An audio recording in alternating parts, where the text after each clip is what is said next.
Our working God, God of all grace, mercy and peace, God of Abraham, God of Isaac, God of Jacob, the Most High, the possessor of heaven and earth, the Almighty God, we thank Thee for bringing us to Thy blessed presence this morning in the living and loving name of our Lord and our Savior, Jesus Christ, who loved us and gave Himself for us on the wonderful cross of Calvary. We thank Thee for the efficacy of Thy precious blood through which Thou hast brought us nigh unto Thee, so that we could have communion and fellowship with the true and the living God. Loving Father, we thank Thee for all the spiritual blessings with which Thou hast blessed us in heavenly places in Christ Jesus. Even though we are not worthy to receive the least of Thy mercies, Thou hast blessed us with the heavenly riches. With hearts full of gratitude, worship and adoration, we glorify Thy name. Thank Thee for the burden Thou hast poured in the hearts of the saints here in Agape Little Flock, in Atlanta Little Flock. Loving Father, we pray for Ephraim and the whole team. Continue to bless them. Lord, we pray the very purpose for which Thou hast brought them and kept them in this great city of Atlanta, that glorious purpose of Thine may fully be accomplished in and through them. Loving Father, we thank Thee for these meetings. Thank Thee for helping us yesterday evening. Even today, we strongly believe Thou art in our midst. Thou said, wherever 2 or 3 are gathered in My name, there I am in their midst. So we thank Thee for Thy blessed, precious, powerful presence in our midst. Loving Father, help that we may be encouraged by Thy presence and we may be enabled to hear Thy voice from Thy heavenly throne. We thank Thee for Thy word which is eternally settled in heaven, according to Psalm 119, verse 89. So we request Thee, Lord, release Thy word unto us. Satisfy us by the fatness of Thy house. As we look into Thy word, be with us. Help that with rapt attention we may be able to hear Thy word. Thank Thee for all those who are here. Pray for those who may be on their ways, hasten their steps, provide them all the speedy conveniences and bring them in a good time in our midst. Bless our fellowship together. We thank Thee for the wonderful situation Thou hast given to us even in this hall, so that Thy word could be communicated and we with much convenience we may be able to hear Thy word. Loving Father, we pray that unworthy servant as I am, I may be hidden behind Thy cross. I may be used for Thy glory and for Thy honor. Let Thy grace triumph over all human frailties. We bind the powers of darkness in Thy mighty name, and we bring ourselves under Thy sprinkling blood and pray with thanksgiving in the precious and sweet name of our Lord and our Savior, Jesus Christ. Amen. We praise God for this wonderful occasion God has given unto us to be in the presence of the Lord this morning. As it was said earlier by Ephraim yesterday, we are not here by chance, nor by accident. It is by a divine appointment we are in the presence of the Lord. God works out His plans in a mysterious way. Though we are very few, as I see people sitting, I remember the Rajasthan desert where the trees are there, one tree here, one tree there, one tree there, like that, scattered all over. God's name is glorified when we gather in the presence of the Lord. When we have a real desire, when we have real intention to hear the word of God, He will speak to us. We have a scriptural illustration in the word of God in 1 Samuel chapter 3, where God wanted to reveal His thoughts to the human race through Samuel. It is written in 1 Samuel chapter 3, verse 1, the word of God was precious those days. Lord was looking for someone in whom He could deposit His word. We shall read 1 Samuel chapter 1. Chapter 3, please. Chapter 3, verse 1. 1 Samuel chapter 3, verse 1. Look into the Bible, please. And the child Samuel ministered unto the Lord before Eli. And the word of the Lord was precious in those days. There was no open vision. The word of God was precious. So Lord was looking for someone in whom He could deposit His word. So He gave Hannah Samuel, and Hannah, as there was burden in her heart, she dedicated Samuel to dwell in the house of the Lord all the days of his life. And Samuel was helping Eli. And we find here an instance where God wanted to speak to Samuel. Listen to this very carefully. Lord wanted to open his heart and tell Samuel. So he calls him Samuel. Samuel gets up and goes to Eli. Here am I. Eli says, I have not called you, go and sleep. Then again he goes. Again God's voice comes to him. Samuel. Again when God called him, Samuel goes to Eli. Then Eli says, no, I have not called you. Then again he had to get back. Again God calls, again he goes. And then finally, Eli, at that time he realized that God was calling him. He is like tube light. You know, tube light does not, when you switch on, immediately the light will not come. There is flickering for some time, then the light comes. Eli was like that. He could not understand, being the priest in the house of God, he could not discern that God was speaking to Samuel. It was only when he came again and again, finally he realized maybe it is God who speaks to him. Then he says, next time when you hear that voice, you tell him, Lord, speak, thy servant heareth. He was excited. Samuel was excited. And then he was also disappointed. And definitely afterwards, he would not have slept. Oh, all this time, God was calling me and I was going to Eli. So he was totally now obsessed to hear the voice of God. He was waiting with a lot of curiosity. He was waiting to hear that voice again. And maybe he was rehearsing also what Eli had said. Eli said, when you hear that voice, next time, what you have to say? Lord, speak, thy servant heareth. So maybe he was rehearsing. When then he heard his voice twice this time, Samuel, Samuel. Then what did he say? Speak, thy servant heareth. That speaks, so he omitted that word Lord. That speaks to say that he was very anxious. He was very eager to hear that missing voice. He missed that voice earlier. Now again he heard it, he said, very abruptly and with much eagerness, he said, speak, thy servant heareth. In the whole episode, we find one thing very important is, when God was calling Samuel, Samuel was going to Eli. Lord was seeing that. Lord was seeing, when I am calling Samuel, Samuel is going to Eli. He did not stop him. It happened again and again. It is only when Samuel said, speak, thy servant heareth, it is only then God spoke to Samuel. In other words, with rapt attention, if you want to really hear his voice, it is only then Lord will speak to us.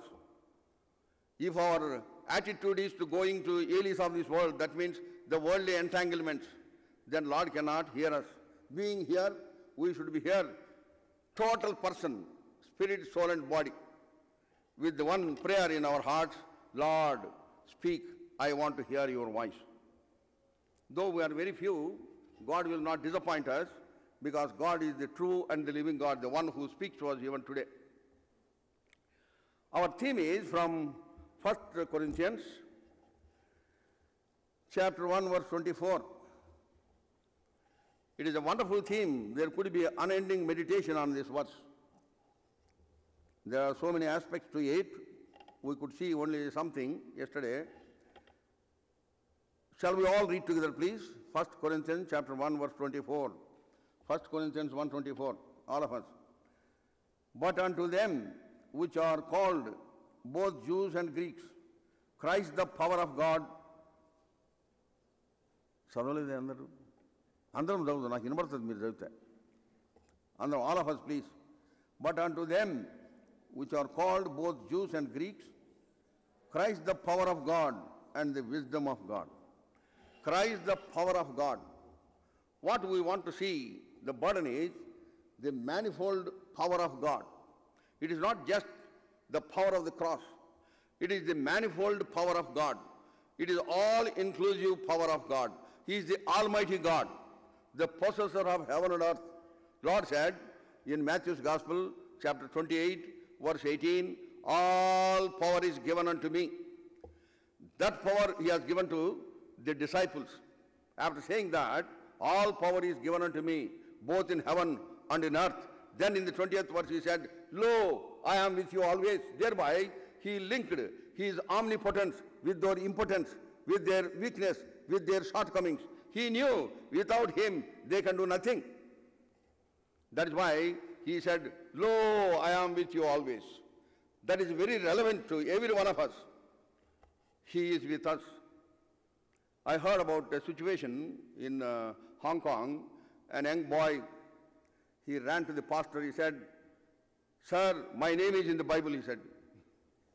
The Chinese names cannot be in the Bible. So, the way the colloquial language names.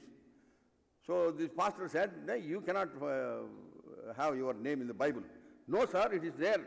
Then he referred to Matthew's Gospel, chapter 28, verse 20. "See, this is my name, Lo." His name is Lo. "Lo, I am with you."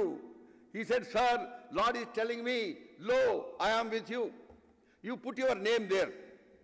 Jai Shri Ram, I am with you." I have been hearing this voice since many years. Same thing, you also would have heard Lord telling you, "I am with you, I am with you, fear not, I am with you."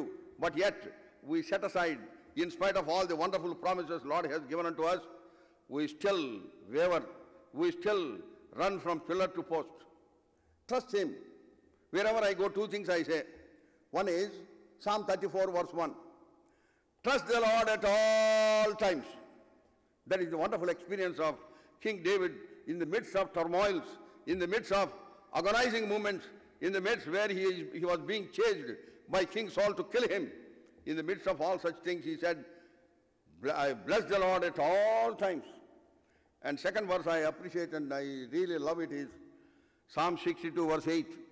Trust the Lord at all times and pour out your soul in the presence of the Lord. Bless the Lord and trust the Lord. If this is your experience in your life, anything may happen, your spiritual life will be intact. The song that we were singing, Hallelujah Padida, Prabhu Ninnu Koniyadida, Yedo dhan anta vannaru. That dhan is not there, that nakaram ledhu akkada. Somebody has printed it and it is carried on even to United States. I never knew it.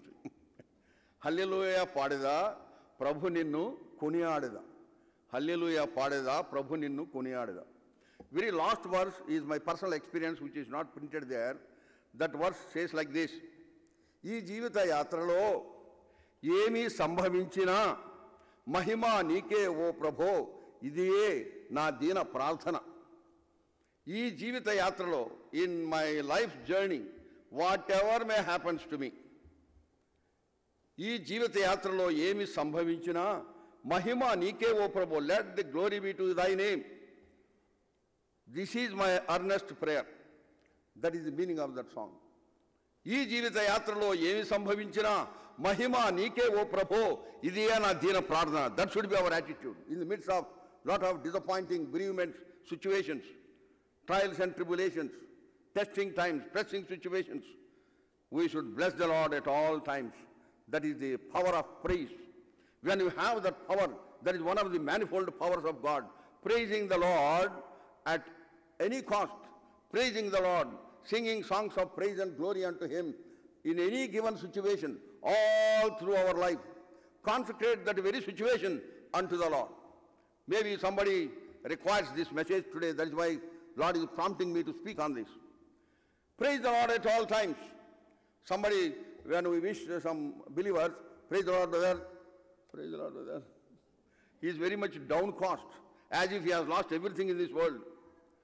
If you have the joy of the Lord Jesus Christ, as we read in John's Gospel, chapter 15, verse 11, where he says, "My joy I give unto you." His joy has given to us that our joy may be full to the brim of our life. So when we read the Word of God, you will understand how the men of old enjoyed that joy unspeakable, full of glory, according to 1 Peter chapter 1, verse 8. Joy unspeakable and full of glory. What is that joy? See, Habakkuk.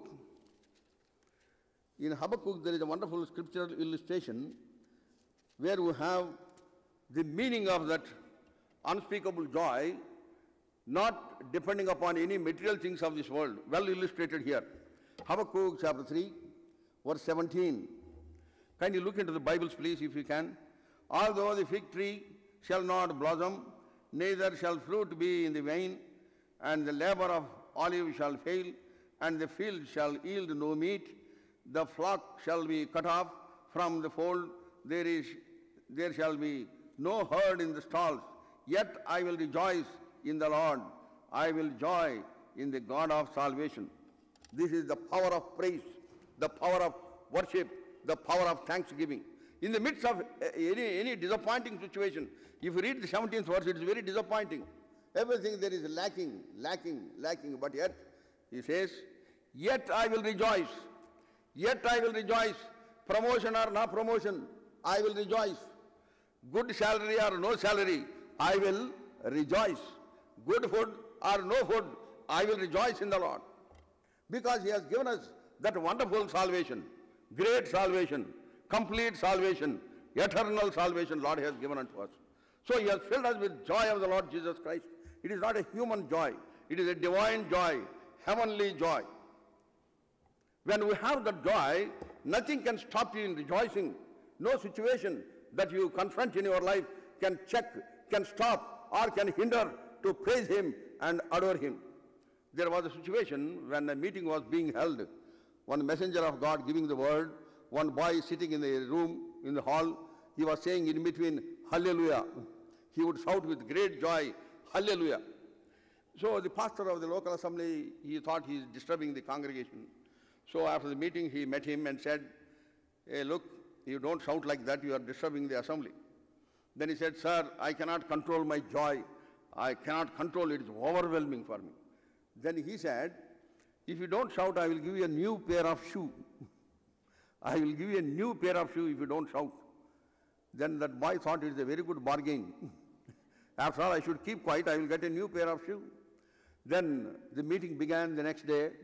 That boy was sitting, the pastor was only watching him, and that boy was also watching the pastor. Meeting was in full swing, and times came where that boy could not control. He was about to shout, but the pastor would say like this, and then he will keep quiet. But in the course of the message, a time came when he could not control anymore. He shouted at the top of his voice, new pair of shoe or no pair of shoe, hallelujah. That is the joy of the Lord. That is a simple example which tells us how we can enjoy that joy unspeakable and full of glory. Even you are passing through troublesome situations, you have the power of God. That power of God will enable you to worship him. That is what David enjoyed in his life. That is why he could say, I will bless the Lord at all times. It so happened in Rajahmundry in 1990, my son was admitted in the hospital, and appendicitis burst in his belly, and he was struggling for life. And after 1 month's medication, he was not healed because doctors could not identify what exactly is the problem. They thought it is a stomachache. Then after 1 month, when they took him to one doctor in Rajahmundry in India, Andhra Pradesh, that doctor is a specialist in appendicitis. He said, admit him, otherwise he will die. Then he was admitted, and then I was called in Delhi. Then I rushed there. I was with him by his bedside in Rajahmundry hospital. And he would put his pillow here and he will cry with pain, withering pain. I can only put my hand on his back and say, Imi, God is with us, God is with us. He is my son. I was telling my Lord, Lord, he is my son. I can do anything for him, but I cannot take that pain and relieve him. Oh Lord, help me. And then God gave me pardon to pray. Then I went to the veranda of the room outside, and I was crying and praying, Lord, if it is in thy will, heal him, or else give me grace to bear any situation. That is what I pray. Always, even today, I pray like that in any critical situations. When I prayed, God gave me this word in Psalm 34, verse 1. I will bless the Lord at all times, and his praise shall continually be in my mouth. In that situation, then I started praising him, adoring him. By his bedside, God gave me that song in Rajahmundry in 1990, sometime in the month of May. And I wrote that song in Hindi. Normally I compose in Hindi. Because I was in Rajahmundry, I translated it into Telugu also. That song became a very real for us, and all those who have been visiting my son, it was a real thing for them. God helped my son to recover. Successful operation was granted. Now he is blessed with 2 children. He is very happy. And this is the testimony of our family. Hallelujah padada, Prabhu ninnu koniyadada. కష్టములనన్నింటినీ ప్రియముగా భరింతును. So when the situation comes which are contrary to our thinking, you should accept. Whenever you have some situations contrary to your thinking, there are 3 options before us. One is escape it. This is one, sickness is one problem. There could be financial trouble. There could be another problems in the offices and elsewhere. Whenever you face any problem in our life, there are 3 options. One is escape it. What Abraham did, what Elimelech did. What did they do? There was a famine. They wanted to escape from that situation. God led Abraham to Canaan. So God himself could have taken care of him because he promised him. He led him hitherto. Step by step, he was led by the Lord. But somehow Abraham thought that at that point of time, I have to take my own decision. So without consulting the Lord, we know what happened. He went down, it is written, went down to Egypt, and he faced serious problems. He had to pay heavy penalty. And he came back, God led him back. In the 13th chapter we find he brought him back to the altar. So the option for him was to escape from the situation, and he paid heavy penalty. Elimelech also did the same thing. There was a shortage of bread in Jerusalem, which is called Bethlehem, Judah, means plenty of bread. There was a famine, so he chose to go to Moab. What happened? He went to save his life, he died. And his children also died. By the time they got married also, so he was, the family left with 3 widows, 3 deaths, 3 widows, 3 graves. Naomi had to come back alone, but Ruth followed her. So we pay heavy penalties when we lean on our own understanding and take decisions when we face a situation which you think that you cannot manage. That is the situation. When there is a tough situation that you face in your life, that is the time when Lord is working for you in a mysterious way. You should trust Him. Lord, you have brought me here, and I enjoy the power of God. I will not leave from here. I am prepared to face any situation. It is then, if we have that trust, if we have that faith, it is then on, Lord will help you. First option is escape it. Many times we do the same thing. Second option is endure it. Endurance has got limitation. David endured all through as he was being chased by King Saul to kill him.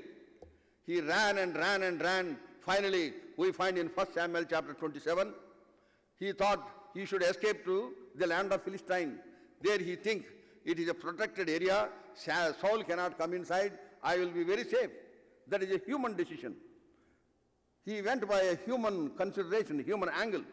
He left for Philistine. He could not endure more. So endurance has got a limitation. And he also had to pay a heavy penalty. In Ziklag, he wept and wept and wept. Sore. The third option is the best option. Enlist them. Take them on. That is what Apostle Paul did. Acts of the Apostles. We are seeing the power of God.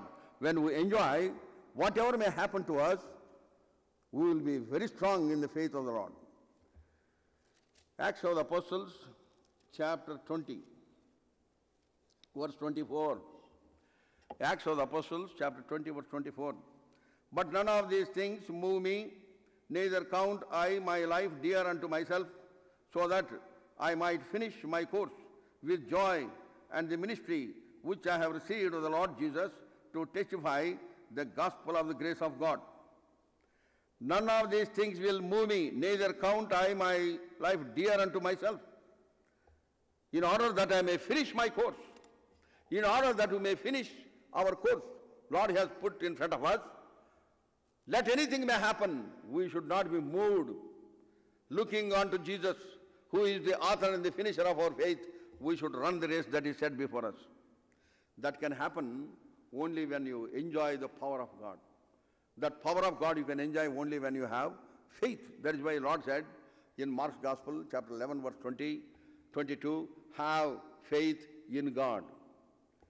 The power that you enjoy is proportionate to faith that you have. How much faith you have, that matters. In Ephesians chapter 3, verse 20, in that wonderful benediction, there is one fragment which is very important. Many ignore it. According to the power that worketh in us, He will answer our prayers beyond our asking or even thinking. That is a wonderful situation. But according to the power that worketh in us, to the extent we allow the power of the Holy Spirit to have a full sway in our hearts, to that extent, Lord will work on our behalf. So we should trust Him. Lord, I have come to you. There is nowhere to go.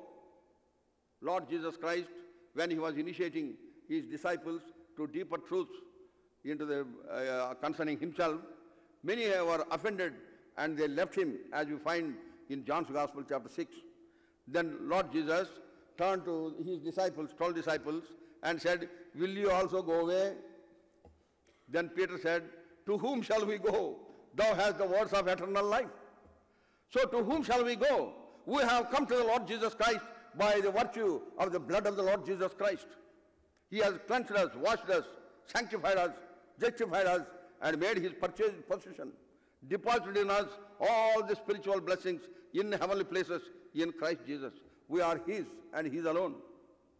So in that situation, in every problem that we face, we should rejoice in that, because without God's knowledge, nothing happens to us. That thought should comfort us. Lord has allowed this to me. Lord has allowed this situation in my life. So I will rejoice even in that very situation. That is the time you will enjoy the unlimited power of God. Many things have happened in my life. That is one thing. My son Nimi was struggling for his life, and God gave me that song. Just before that, in 18th of April 1989, my wife was called to glory in a train accident near Jhansi in Madhya Pradesh. That is part of UP also. So she was called to glory. Then God's word comforted me in 2 Corinthians chapter 12, verses 9 and 10. We are seeing how the power of God could come to our rescue if we have faith in God. 2 Corinthians chapter 12, a very familiar portion to many of us. 2 Corinthians chapter 12, 9 and 10. Shall we all read together, please? All of us, look into the Bibles and kindly read these portions, please. 2 Corinthians chapter 12, 9 and 10. And he said unto me, my grace is sufficient for thee, for my strength is made perfect in weakness. Most gladly, therefore, will I rather glory in my infirmities, and the power of Christ may rest upon me. Therefore, I take pleasure in infirmities, in reproaches, in necessities, in persecutions, in distresses of Christ's sake, for Christ's sake, for when I am weak, then I am strong. These verses comforted me. These verses sustained me in my faith towards God. What is faith? Somebody said, faith, F-A-I-T-H, faith means forsaking all, I trust Him. Forsaking all, I trust Him. Blessed are those who came to this situation where our total trust is in the Lord. Let anything may happen, he will not tilt. He will not get away from that situation. Paul's life is a great challenge. It is a challenge to our loyalty and faith towards Christ. See another verse in Acts of the Apostles, chapter 21, verse 13. To that extent we should be prepared to serve Him and follow Him acceptably. Acts of the Apostles, chapter 21, verse 13. Shall we all read together, please? Then Paul answered, what mean ye to weep and to break mine heart? For I am ready not to be bound only, but also to die at Jerusalem for the name of the Lord Jesus. I am not ready to bound only, but also I am prepared to die at Jerusalem. So he has surrendered his life. He yielded his life unto the Lord. That is how he could serve the Lord in spite of all the opposition that he had. Right from the time that he began following the Lord, as you find in 9th chapter of book of Acts, Jews decided to kill him right at that point of time. But he was not wavered. He was following the Lord. because he said in 2 Timothy chapter 1 verse 12, I know whom I believed. And his desire always was that he wanted to know more and more about Jesus. Even towards the fag end of his ministerial career, as you find in Philippians chapter 3 verse 10, he says, that I may know him. When we know him more and more, then we will have a very clearer, surer understanding of the Lord Jesus Christ. In that situation, you will run towards him and extend yourself and fall into the everlasting arms of the Lord Jesus Christ. That is the total surrender. We have to come to the end of ourselves so that God could come and do his work. Man's extremity is God's opportunity to work. When we come to the end of ourselves, it is from then on, Lord will take over. As long as you think that I can do something, I can plan, I can scheme, I have wisdom, I have this education, I have that and this, Lord cannot take over your situation. You have to keep on struggling. Come to yourself totally unto the Lord. Then Lord will take over. So when we are passing through trials and tribulations, we should bless the Lord. We should praise him. We should adore him. It is thus you will have great victory. There was a situation in the life of Jehoshaphat we find in 2 Chronicles. Shall we turn to 2 Chronicles? 2 Chronicles chapter 20. There we find he was informed that great company of people came upon him. Then though he was moved with fear, verse 3, and Jehoshaphat feared and set himself to seek the Lord and proclaimed a feast throughout all Judah. There was a problem for him. Great company attacked him. And then he went to the house of God and he prayed and he gathered everyone, verse 13, and all Judah stood before the Lord with their little ones and their wives and their children. And they offered a wonderful prayer of submission and surrender. Verse 12. O our God, will thou not judge them? For we have no might against this great company that cometh against us, neither know we what to do, but our eyes are upon thee. Oh, what a wonderful thing. We have to empty ourselves. Lord, without you, I can do nothing. Lord himself said in John's Gospel, chapter 15, verse 5, without me, ye can do nothing. But yet we try to do something on our own. That is why we do not enjoy that full power of God, the way that God wants us to enjoy in our lives. So what did Jehoshaphat do? A man of God comes and gives him a promise, and then there was a great joy in the camp of Judah. And though there were preparations for the war against the enemy, but they never had to fight. When they reached that place, they found all the dead bodies lying there. Great was the victory Jehoshaphat and the army enjoyed. But what happened? See, 2 Chronicles chapter 20, verse 18 and 19. Listen to this.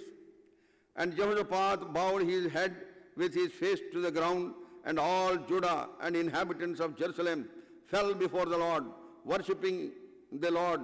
And the Levites of the children of the Kohathites and the children of Kohathites took up the praise, the Lord God of Israel, with a loud voice on high. They worshipped the Lord. Great company attacked him. Great is the war battle they have to go, but yet now they find themselves in worshipping the Lord, adoring the Lord, magnifying the Lord. That gave them victory. So that is how, when we are filled with the power of God, let any situation may happen, you will praise him, you will adore him. Paul and Silas were in the prison, as you find them in 26 verse 15, Acts of the Apostles. Acts of the Apostles, we find how Paul and Silas, they worshipped the Lord by singing great praise. They offered prayer and supplication. They sang so loudly. It was not bathroom humming. They sang so loudly. When we sing, we should sing with all our heart, with all our throat. That is how Paul and Silas, being in the prison house, they were not worried about how they would be delivered from there, but they were filled with the joy of the Lord. They were full of praise and adoration for Him. They sang so much aloud that all the inmates of the prison could hear. And ultimately we know they were delivered. So, praising the Lord in the situations of conflict, that gives us power of God. In other words, it is the other way around also. When you have the power of God, then you can do that. Then how can you enjoy this power? Yesterday, passingly, I mentioned a few things. One is Acts chapter 2, verse 42. Acts chapter 2, verse 42 says, they continued steadfastly in apostles' doctrine, in fellowship, and in breaking of bread, and in prayer. This is one of those things which will help us to enjoy the power of God, in whose lives these four things are not there. We call them anchors in our Christian life. As the ship of the life goes in the tumultuous and boisterous waters of the sinful world, these anchors will hold on to the ship intact. These anchors are Word of God, fellowship of the saints, and sincerely, according to the Word of God, breaking of bread, and in prayers. All the four are very important. We should have meditation of the Word of God. Joshua was to face many battles in his life after he was made the leader. But what God tells him? Joshua chapter 1. Joshua chapter 1 verse 8. There we find the clue for the power that Joshua enjoyed. Joshua chapter 1 verse 8. This book of the law shall not depart out of thy mouth, but thou shalt meditate therein day and night, that thou mayest observe to do according to all that is written therein. For then thou shalt make thy way prosperous, and then thou shalt have good success. Meditation of the Word of God, loving the Word of God. We say by so many ways, by singing songs, by worshipping, by praying, I love you, O Lord. If you love Him, how come you don't love His Word? We sing often this Bible chorus, the best book to read is the Bible, but we don't love the Word. We don't read, we don't meditate. For everything in your life, you have time. But for reading the Word of God, you have no time. Think about it. How can you enjoy the power of God? Christ, the power of God. When we received Christ, Christ comes and dwells in our hearts with the power of old, the power that was enjoyed by apostles of old. Same power with same intensity and impact is available to us even today. Whatsoever has happened in the Old Testament or in the New Testament, by the power of God, they are not just ancient and antiquated, but they are relevant and very current even today, because He is never changing, never failing God. We read in Deuteronomy chapter 33, verse 27, He is eternal God. In Psalm 102, verse 27, thine years have no end, the psalmist says. And first James chapter 1, verse 17, he says, in Him there is no variableness. Hebrews 13, verse 8 says, Jesus Christ the same, yesterday, today, and forever. And Malachi chapter 3, verse 6, it says, I am the Lord that I change not. He is never changing, never failing God. We keep changing our colors like chameleons in the garden. You know chameleon? Osarvilli, we call it in Telugu. It keeps changing its colors depending upon the background. If it is on the bark of the tree, it gets brownish tinge on the skin. If it is among the yellow leaves, it gets the yellow color. If it is among the green leaves, it gets the green color. Keeps on changing. Many believers are like chameleons, changing their color. One color in the house of God, one color is at home, altogether another color in the office, another color in the world. There is no sincerity. We have to follow Him in all sincerity and truthfulness. Lord has done so much to us. He has made His power available to us. Whenever He gave any task, He always gives power to perform that task. That is what we read in the Word of God. He has given us salvation. That is something that has happened to us, those who are born again. But that salvation has to be sustained. That is why Paul, while writing to Philippian believers, he said in Philippians chapter 2, verse 12, work out your salvation with fear and trembling. So he has given us salvation, but to sustain that salvation, he has made wonderful provision for us, so that when he would come, we may be found faithful in the sight of God. It is not out of place to mention that all the meetings that take place all over the world, whether it be cottage meeting, prayer meeting, Bible study, or any revival meeting, any holy convocation or special meetings, special retreats, all these meetings should help us to prepare ourselves for the coming of the Lord. That is the ultimate in our life. Lord is going to come again. By faith, as we enjoy the power of God, facing all the situations in our life, we should wait for the coming of the Lord. When will he come? When will I go to be with the Lord? That desire is not a suicidal desire. It is the expectation, spiritual expectation of my Lord that is going to come. He said, I go to prepare a place for you. If it were not so, I would have told you. And then he said, verse 3, John's Gospel 14, I will come again to receive you unto myself. With all the spiritual exercises, that goal we should not miss. What is that goal? That my Lord is going to come again. When he would come again, I will see him as he is, and I will be transformed into his image to be with him forever and ever. 1 John chapter 3, verse 2. So we have to prepare ourselves as we enjoy the power of God. Many situations will come on our way, but we have to go on and on, preparing ourselves for that great eventuality in our life. One day, I am going to be with my Lord. My wife was called to glory. I was comforted by that verse in 2 Corinthians chapter 12, verse 9. My grace is sufficient for you. What is the context of that verse? Paul had a thorn in his flesh. That was not fully revealed what type of thorn he had in his life. But this much is said, he had a thorn in his flesh and it was unbearable for him to bear. So it is said there, he cried thrice for the removal of the thorn. And Lord answered that prayer by saying, my grace is sufficient for you. In that, Lord told Paul, look, that thorn would be there, continue to be there, and the resultant pain also would be there, but my grace is sufficient for you to bear the pain. Not knowing what is God's plan, not knowing what is God's will, he prayed for the removal of the thorn, but God did not remove it. A man of God of that stature could not understand what God's plans are. That is how many times we dictate terms to the Lord. We always have rigid expectations of the Lord. We want certain things the way that you want, not according to his will. We have to wait for his will. If you have the power of God, then you will wait. You will set aside all your self-will. You will set aside all your personal inclinations. You will set aside all types of leaning on your own thinking. You will totally depend upon the Lord. That is the power that Apostle Paul enjoyed in his life. And all through, he lived a life that was acceptable unto the Lord.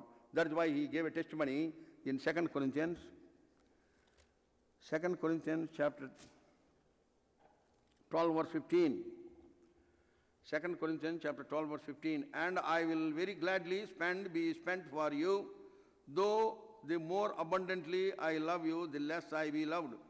I will very gladly spend and be spent for you. That was the sacrificial life Paul lived, because he knew the end. That is going to be glorious. Glorious. I was comforted by that word. My grace is sufficient for you. And there is very important and interesting line is there. 2 Corinthians again, 12th chapter. 2 Corinthians 12th chapter.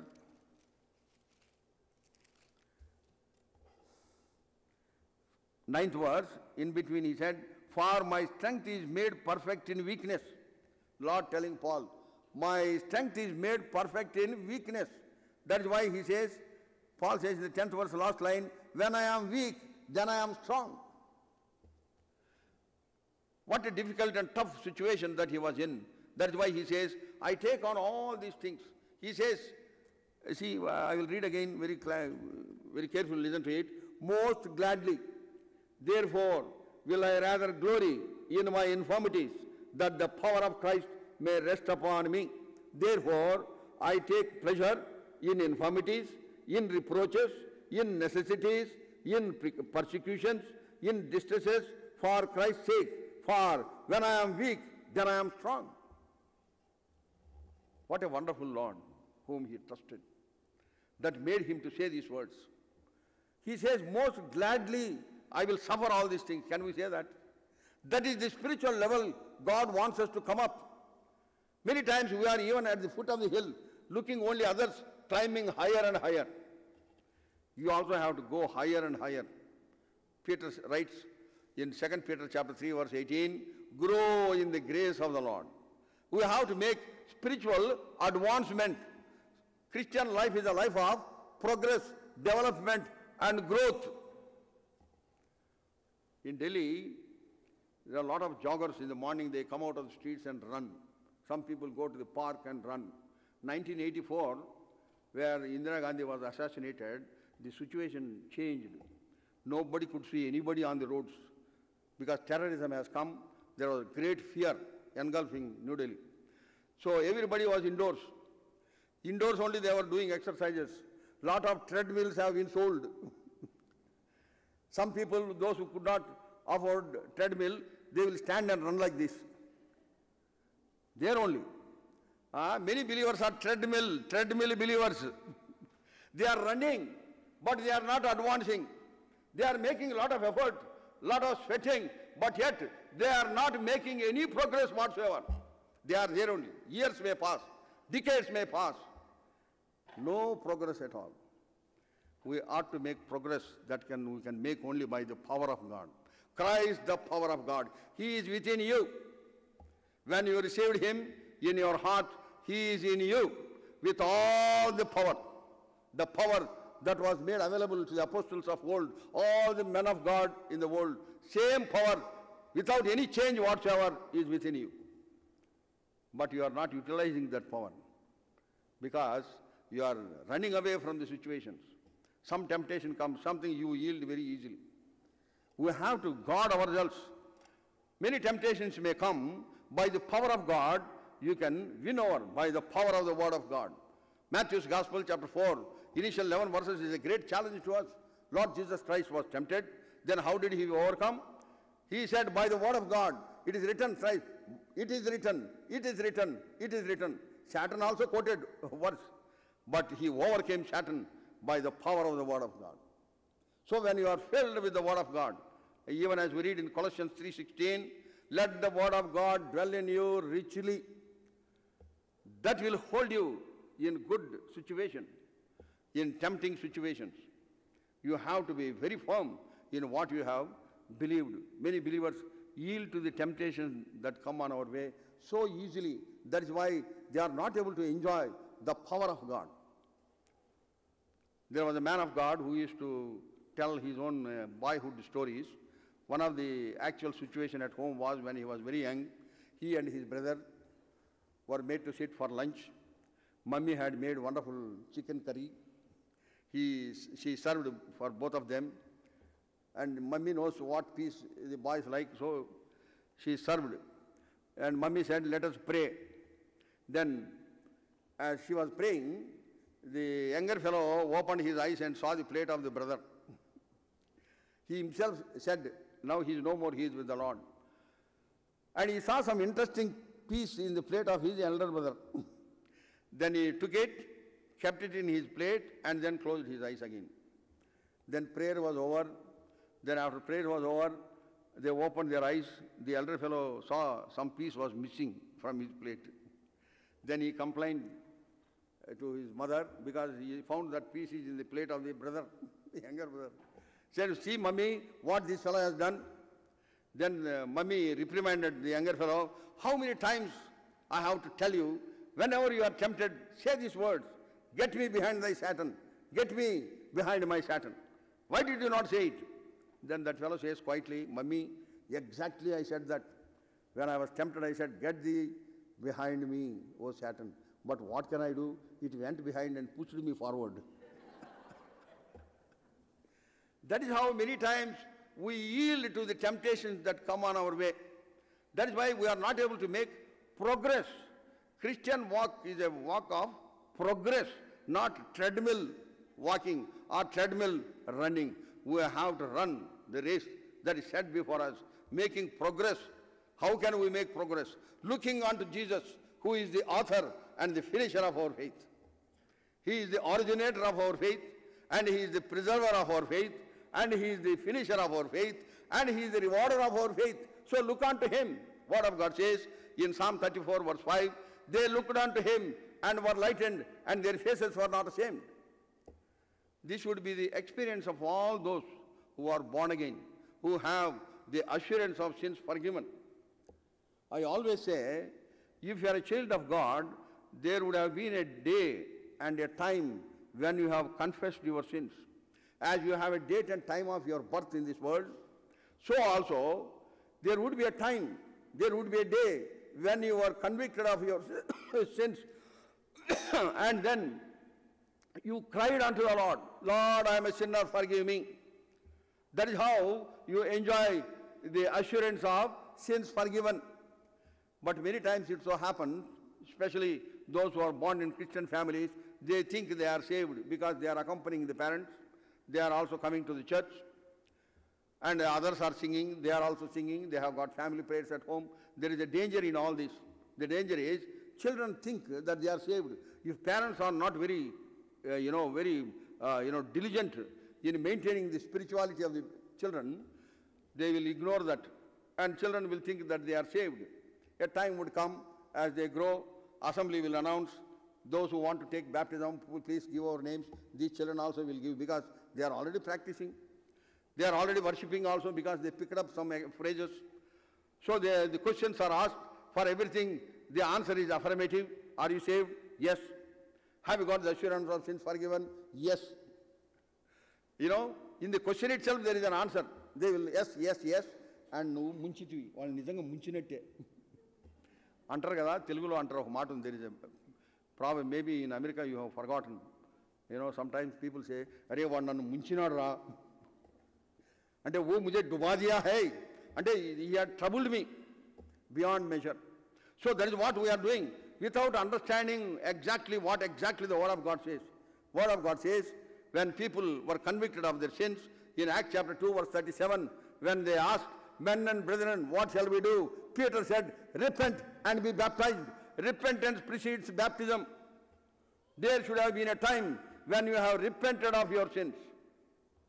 And there should be fruits of repentance in your life. Then you get baptized according to the Word of God. So there are many things, we take things for granted. That is why assemblies are filled with unregenerated people. Those who have never repented. If you have got only one birthday, you have 2 deaths awaiting. If you have 2 birthdays, there is only 1 death. Think about it. And if the rapture takes place, even that death also won't be there. But you ought to have 2 birthdays in Kalimpong convocation, where 6,000 to 7,000 people come every year. In one of the convocations, one young man was distributing some sweets on a particular day. So he came to my cabin, he said, uncle, have this. I said, what is it your, what is the occasion? He said, today, uncle, is my birthday. Oh, praise the Lord. Then immediately he says, he hasn't and said, no, uncle, not that birthday. Today is the day when I was born again in 1983. So he says, I celebrate that birthday because that day my life was changed. My life was transformed. I was heading towards hell. Now I am heading towards heaven. There is a great joy in my life. That day is very, very important in my life, he said. Do you have that day? Was there a day, time in your life? I have a day. In 1953, December 23rd, night, 11 o'clock, I confessed my sins. When some servant of God, one brother Philip, who was a very humble servant of God, he asked me about salvation. I said, no, I never had that experience. Then he shared the word. I was convicted of my sins. Even at the age of 13, I was telling so many lies and I was doing so many wrong things. I was convicted of my sins. That night I went home. I confessed my sins with tears, with penitent heart. Remember that. If you are saved, that will start with penitence. Penitence. You are penitent of your sins. Always I have read in the newspapers, whenever a culprit is caught by the police, he is interrogated. Police people have got their own methods of interrogation. So he is cornered so many ways, but that fellow will bend his head like this only. Then finally that inspector of police will take his stick, put it under the chin, then he will lift up his, his face. Mera aankh mein dekh ke bolo. Look into my eyes and say. Then he is cornered. Then it is written always in the newspaper, finally he broke down and confessed. Always I have read like that. Finally he broke down and confessed. Means what? Finally he was convicted. He was setting aside. The conviction was coming, he was setting aside, and he was answering so many wrong things. But finally he was convicted. When the conviction comes, human emotions are made in such a way, God has made, that he will cry. He will cry of your penitence, of your wrong things that you have done. Was there a time like that? If there was no time, I want to tell you on the authority of the Word of God, you have taken things for granted. You thought you are saved. I was born in a Christian family. My grandfather Jeremiah was a pastor, and my grandmother Rachel was a Sunday school teacher, but yet I was not saved. We used to have a lot of songs we used to sing in the family prayers from Andhra Kraistava Kirtanalu. We used to enjoy singing them. But I was not saved. I was going to the church in Gudur, Nellore district, but I was not saved. I was singing along with others. I was also participating in so many things, but yet I was not saved. So a time came when I was convicted, I cried unto the Lord. So as there is a date of birth for your physical life, there would be a date of birth, a time when you have confessed your sins. If it is not there, even now you can confess. Maybe you are very active in various things of the Lord, in the house of God. If that has not taken place, even now you can confess. I know one servant of God in Andhra Pradesh, when I was in Hebron, that man came to me. He made a simple confession, but that was a great confession.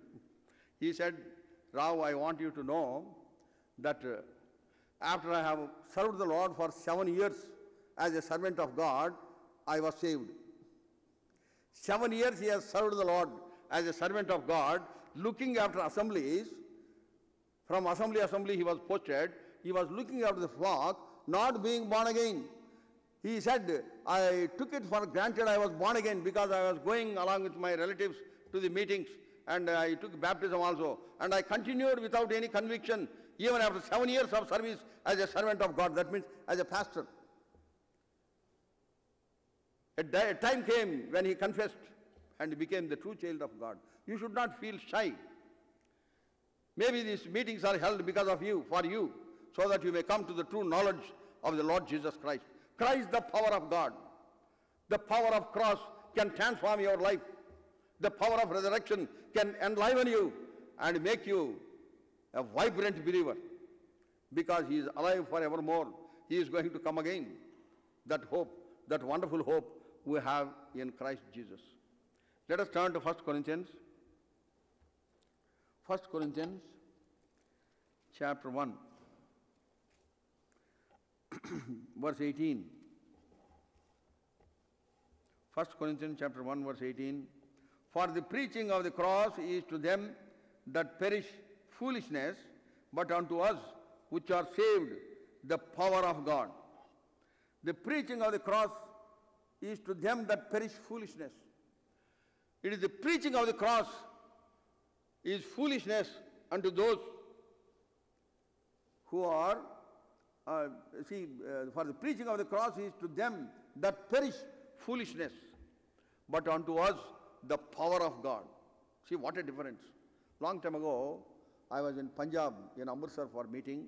From there I went to a place called Pathankot, that is very close to the border of Pakistan.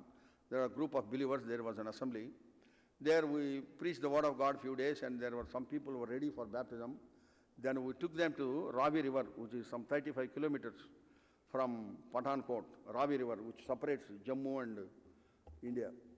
So we went there to baptize them, and as we went, we preached the gospel. And after baptism, before laying on of hands, as we do, we preached the gospel in that area. There was one Florence who accompanied. He is not a born-again person, but he came to see what happens. So as we were preaching the gospel, I could not find him anywhere. So I was searching for him at one stand as we preached the gospel, and then as we looked for him, he was standing behind a van, hiding. I went there and asked him, hey, why are you here? Then he said, I am very much upset. I said, why? Hey, you have meeting, you have baptized them, now we are going to lay hands, and now again in between, why you are coming for preaching? Why are we preaching? He does not understand the meaning of preaching the gospel, because he is not born again. It is foolishness. He said, it looks very strange for me, he said, because he doesn't understand the power of the cross, because he is an unregenerated person. People of this world, they do not understand.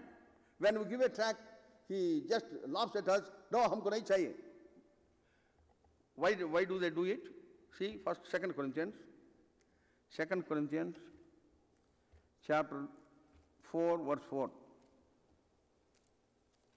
2 Corinthians, chapter 4, verse 4.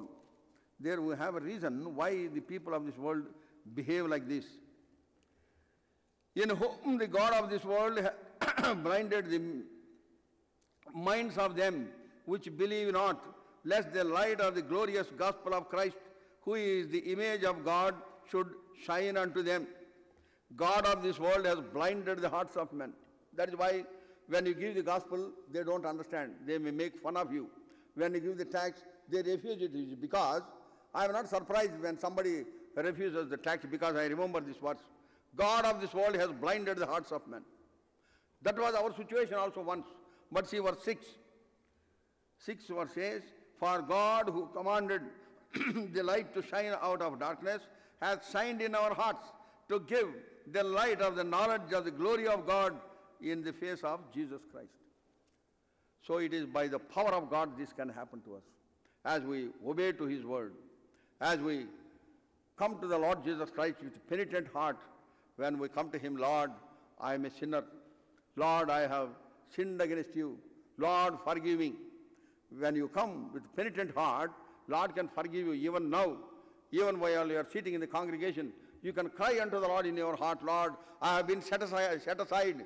I have been setting aside thy word. Now I come to you. Oh Lord, forgive me. I am a sinner. Maybe you are a believer, but maybe there is some sin which you never confessed. And that unconfessed sin is haunting you all through your life. That is why you have no full liberty and freedom to serve the Lord. No liberty to read the word of God. No liberty to pray to the Lord. No liberty to worship the Lord.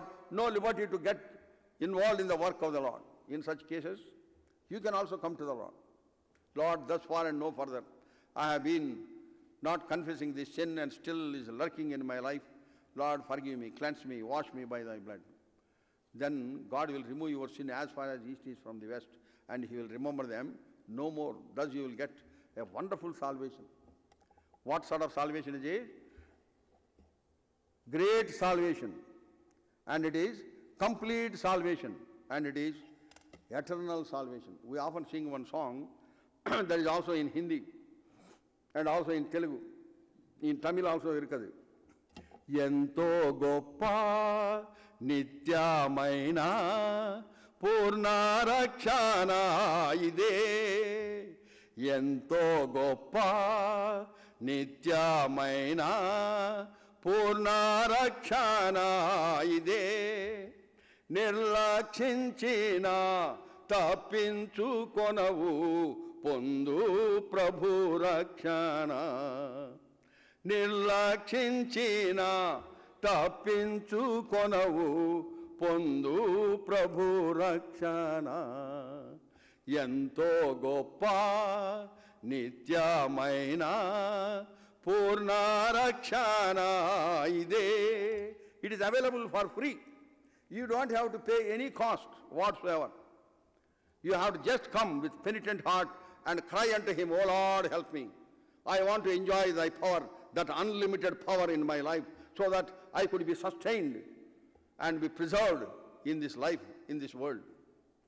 See Hebrews chapter 2. Hebrews chapter 2. Chapter 2 verse 3. How wonderful salvation Lord has given unto us. We have to appropriate that provision Lord has made for us. Hebrews chapter 2 verse 3. How shall we escape if we neglect so great salvation, which at the first began to be spoken by the Lord and was confirmed unto us by them that hear him. Great salvation, because Ephesians 4:4 says, great love with which he has loved us. What a great love, matchless love with which he has loved us. So the salvation that Lord gives us is great salvation. Hebrews chapter 5, verse 9.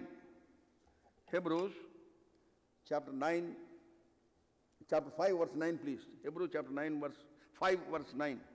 And being made perfect, he became the author of eternal salvation unto all them that obey him. Eternal salvation. It is not only great salvation, it is eternal salvation. He has given us hope of eternal life. We are going to be with him for ever and ever, ever and ever.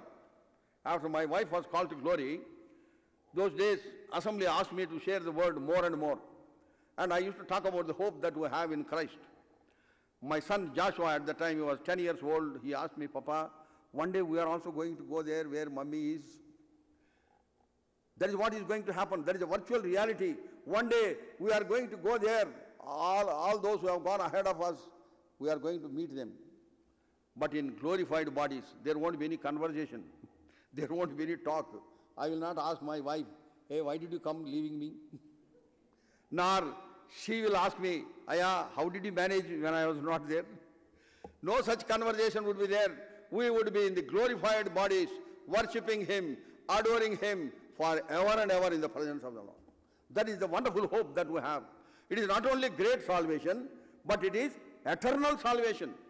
Because Word of God says in Philippians chapter 1 verse 6, the one who has done good work, begin good work in you, will continue to do it until the day of Jesus Christ. That work that he has started in our hearts, he will continue to do it to the extent we obey his word. And then finally, Hebrews chapter 7, verse 25. It is complete salvation.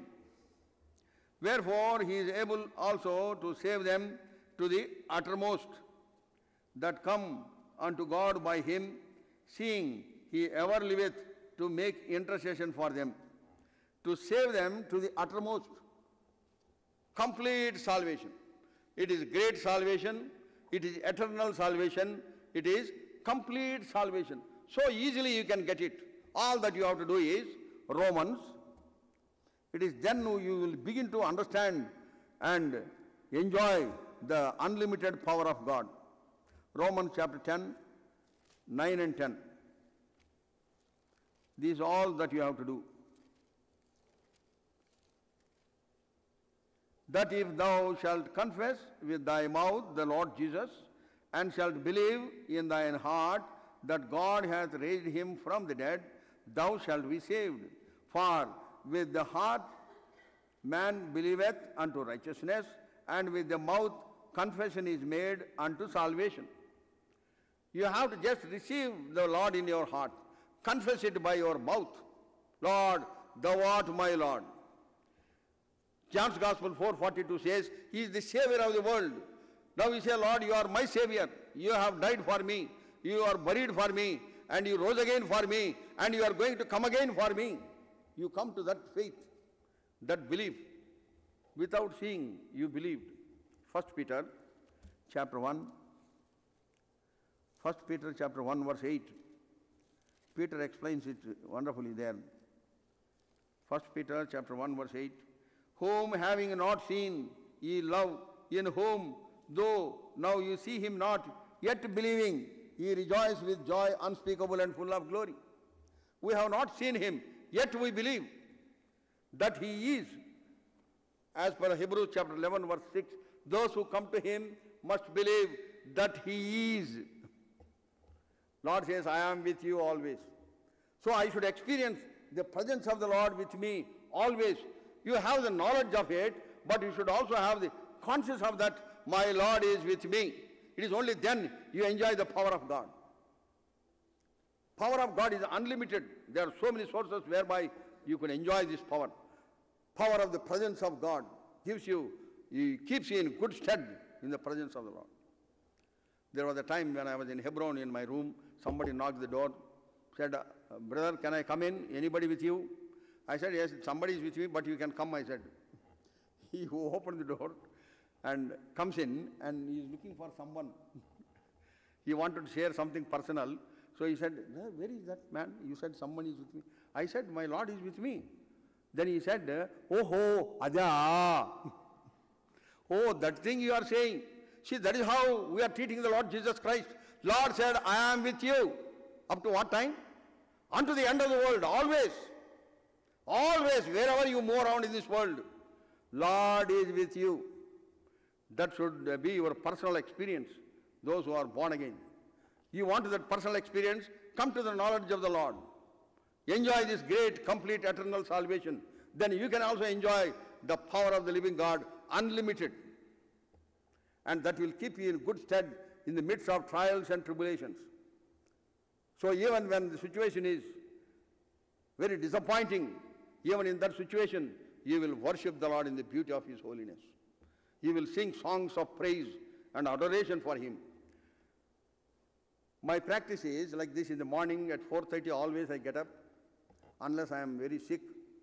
Harmonium is always on my bedside. I am not an electronic God-get man as that brother plays. I am a harmonist. Harmonium is there. I take harmonium and sing some of the songs with all my heart. And the entire colony know it. And after my wife was called to glory, even then I was singing with great joy. And a lot of songs God gave me for the encouragement of my children.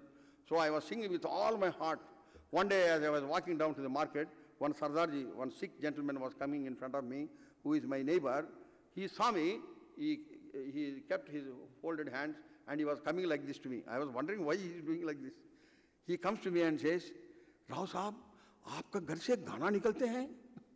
Just a week before my wife was called to glory. That is why he said those words. Aapka ghar se gana nikalte hain? Then I shared about my hope, our hope that we have in Christ. We are not shattered by any situation that come on our way in our life. Because our eyes are upon Him. It is He who has allowed it. In Daniel chapter 4 verse 35 we read, who can hold his hand and say, what doest thou? As for God, His way is perfect. Psalm 18 verse 30. So anything that happens to us, think about the Lord. Lord has allowed it. And He has given me His power because He is dwelling in me. That indwelling Spirit of God will sustain us in the midst of every situation. So the psalmist said, I will bless the Lord at all times. That should be our situation as you enjoy the power of God. Those of you who are not born again, come to the Lord Jesus Christ. Take this occasion. This day could be a day of great remembrance. Suppose you are backsliding. There is some sort of dullness has come in your life. God can revive you, quicken you by the word of God. Word of God says in John's Gospel, chapter 15, verse 3. Let us read that verse, please. John's Gospel, 15, verse 3. We understand by His words we are cleansed. John's Gospel, 15, verse 3. Now you are clean through the word which I have spoken unto you. Shall we all read together, please? Now we are closing, really closing. 15 verse 3, all of us. Now you are clean through the word which I have spoken unto you. How does this transaction take place? Lord is saying this. None other than Lord said these words. You are clean through the word that I have spoken unto you. Now word of God has come to us. Blessed are those who are convicted of their shortcomings of any nature and committed themselves unto the Lord. Anywhere we are convicted, immediately you should pray to the Lord in our hearts, Lord, forgive me, cleanse me and wash me by thy blood. Then God will accept you. We should not neglect the word of God when it comes to us. When you do that, that spiritual transaction, when it takes place in our midst, by the time the meeting is over, when you are going out, you will go thoroughly cleansed and washed by the blood of the Lord and by the word of God. Then you are a new person altogether. May God help us to understand this more. Maybe in the afternoon session we will share a little bit more before I go. May God bless this word. Shall we pray?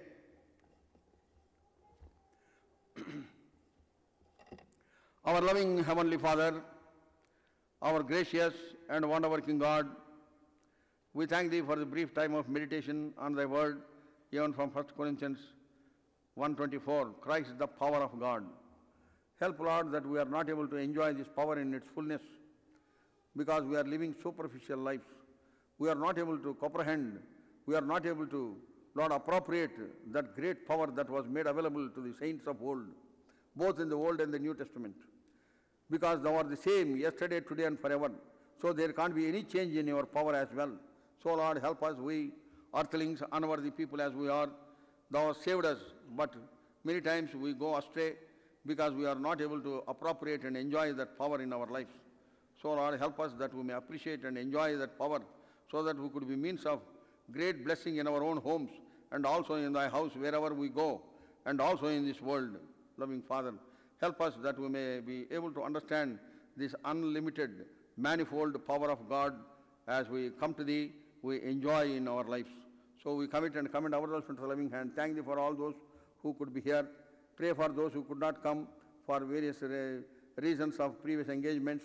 Give them their portion of blessing too. Thank Thee for all the sacrificial services Thy people are rendering in Thy vineyard. Lord, bless them, richly reward them. Committing all of us into the loving hand, expecting great things to happen in our midst as we trust Thee and serve Thee. Pray with thanksgiving in the precious and sweet name of our Lord and our Savior, Jesus Christ. Amen.